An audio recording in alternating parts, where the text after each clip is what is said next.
Hello everyone, welcome back to the channel. I'm Steve, a newbie, and let's have a look at our next kit. My 17th kit is from TAMIYA 1/48 scale, a Vought F4U-1D Corsair, very well known kit and aircraft of course, very iconic shape.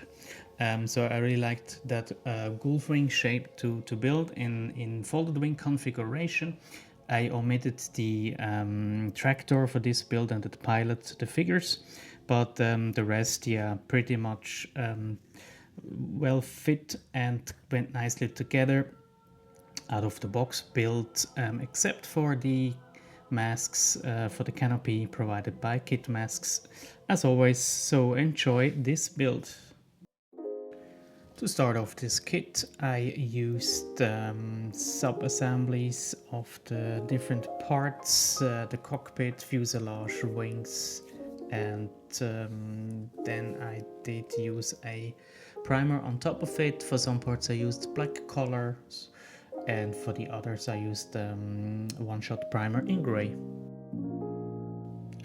For the cockpit and the fuselage, I just used ammo, chromate interior green or something like this. You can see the bottle in the screen, and that went on very well overall.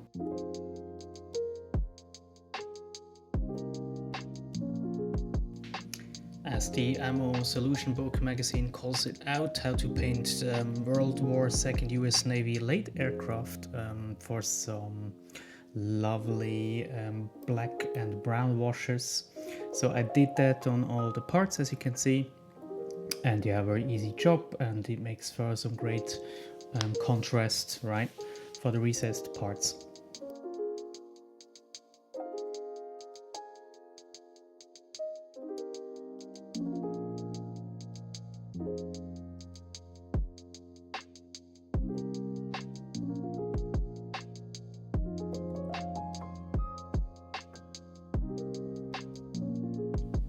After the cockpit painting and hub wheel caps masks from Kit Masks, the fit here to glue on the cockpit part was also quite okay. It did fit without any problem. And then I continued do some work with different kinds of colors, all TAMIYA, some gray colors there, some aluminium or flat aluminium. At this point, I would probably recommend to glue on the canopy right to the fuselage here. So I think that's a much better choice than, or way rather, I did, which will be much more safe in later on applying the modulation colors. Over the weekend I picked up some lovely real color AK markers. I got a whole box actually, and they work very well from small detailed parts. I do not recommend it if you just want to use them to give a nice consistent surface on the parts. So if you're doing small little detail work where you don't need to have a glossy shiny finish, I think these AK markers are excellent.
After painting, I used some varnish. In this example, I used gloss varnish from Mr. Color. as usual to prep them for the weathering. And then I followed with MRP Dark Sea, Navy Sea Blue is it? And that one I used for the lower parts and the fuel tanks, I believe.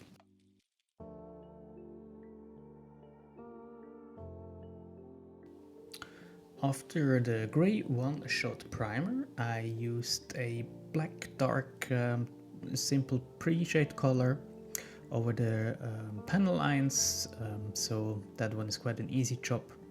And after the black pre-shading for the panel lines, I did use different kinds of color for giving this weathering look at the end when you going over with then the blue color. So I used like green, brown and blue colors, and then also with this AK mask or whatever it's called, which you can see on screen now.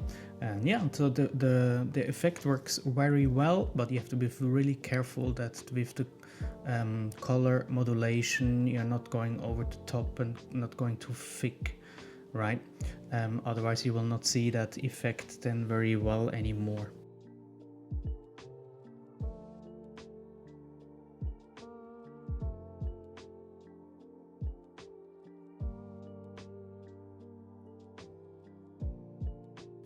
Yeah, and then we start with the interesting stuff and part of the process, which is the color modulation. So you can see here I'm applying the first darkest blue color, and that's a mix of 3 or 4 different kinds of blue to try to mimic really as best as I could or possible this lovely navy sea blue color.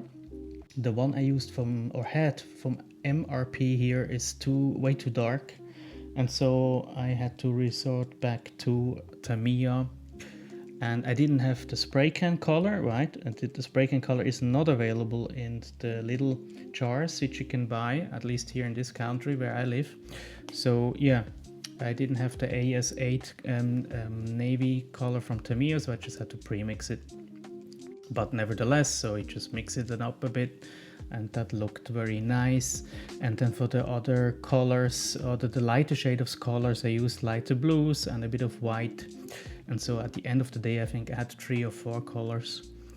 Now, I would say the biggest mistake there was that I didn't save the last color for the canopy frame, and that you will see at the end that then this base colors I used on the side on the leftover was way too dark, too blue, and so yeah, I then did just use a aluminium steel canopy frame at the end to cover up that mistake. But the rest for the color modulation, I think it looks very good. As I said before, you have to really apply it very lightly and several passes, very light passes, and do all the parts together. So the wings, the fuselage part and the canopy you should also do in the same time.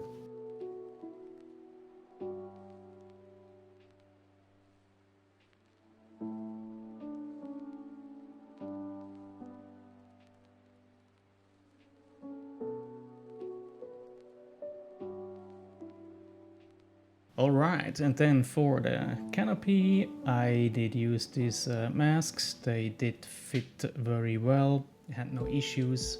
There's an inner and an outer layer which you can put on, stick on the canopy. As I said before, I would recommend, in my experience now from this first build I did, to glue it onto the fuselage and not doing it after, which you can see here on screen, which I used this bottle of the wrong color basically, and the shade is way too dark. So I guess if you would have it already on the fuselage, it would be much more easy, right? And for the prop, the spinner, just basic stuff, black, yellow, and I did choose the spinner which is supposed to be actually in the same blue color as the airplane.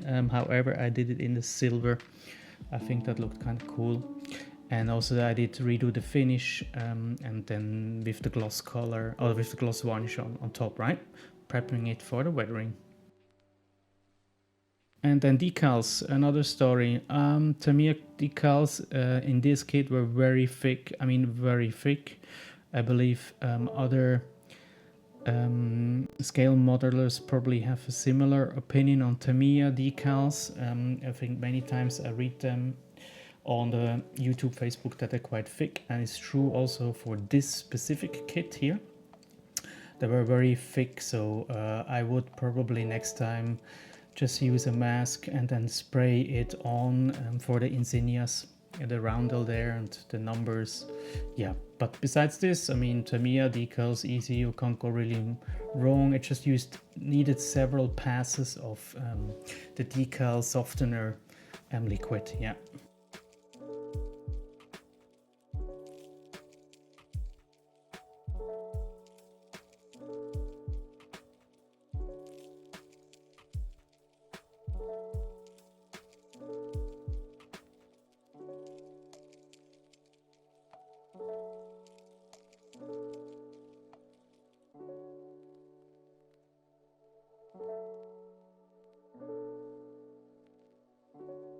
For the weathering, the first thing I did was using a gray pin wash, right? Which I think looks cool. I did, however, then after redo it with black, as it looks a bit more subtle. I think, however, the gray wash looks very cool for that effect. So if you're going for gray, do it. It looks stunning. It's just extremely.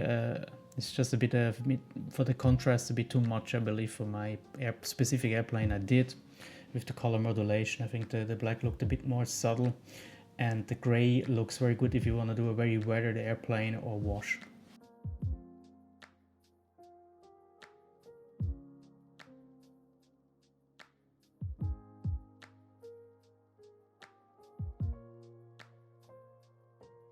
And for the last final weathering stage, I used the oil brushes. I used the oil brushes again from Ammo. They do work very well. And then of course also the Winston set I have here with the umber brown and then black and then different kinds of blues. And blues, yeah, and light blues for the highlights as well, right? So as in some other videos, tutorials, it does work very well on blue, and this process took me also a couple of days, 2-3 days maybe or more, just to get it right, in my opinion. I've redone it also several times with removing it and putting it on again, and different kinds of layers. So just be cautious, or yeah, because that you just put on a very thin amount, so it goes a very long way to use a little amount at the end.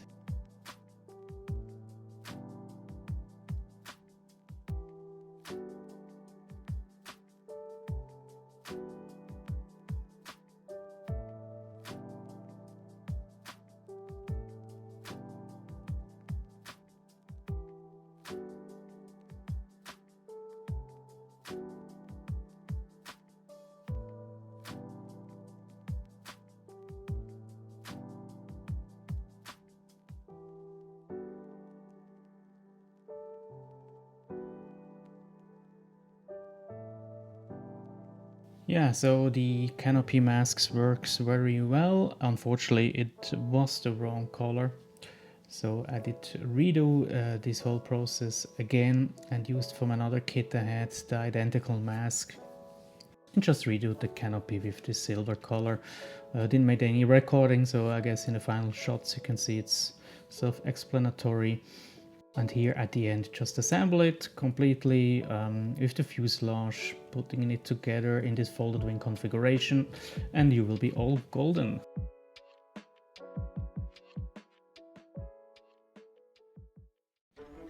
Thanks for watching, everyone. I hope you enjoyed it. Like, subscribe, and see you on the next one.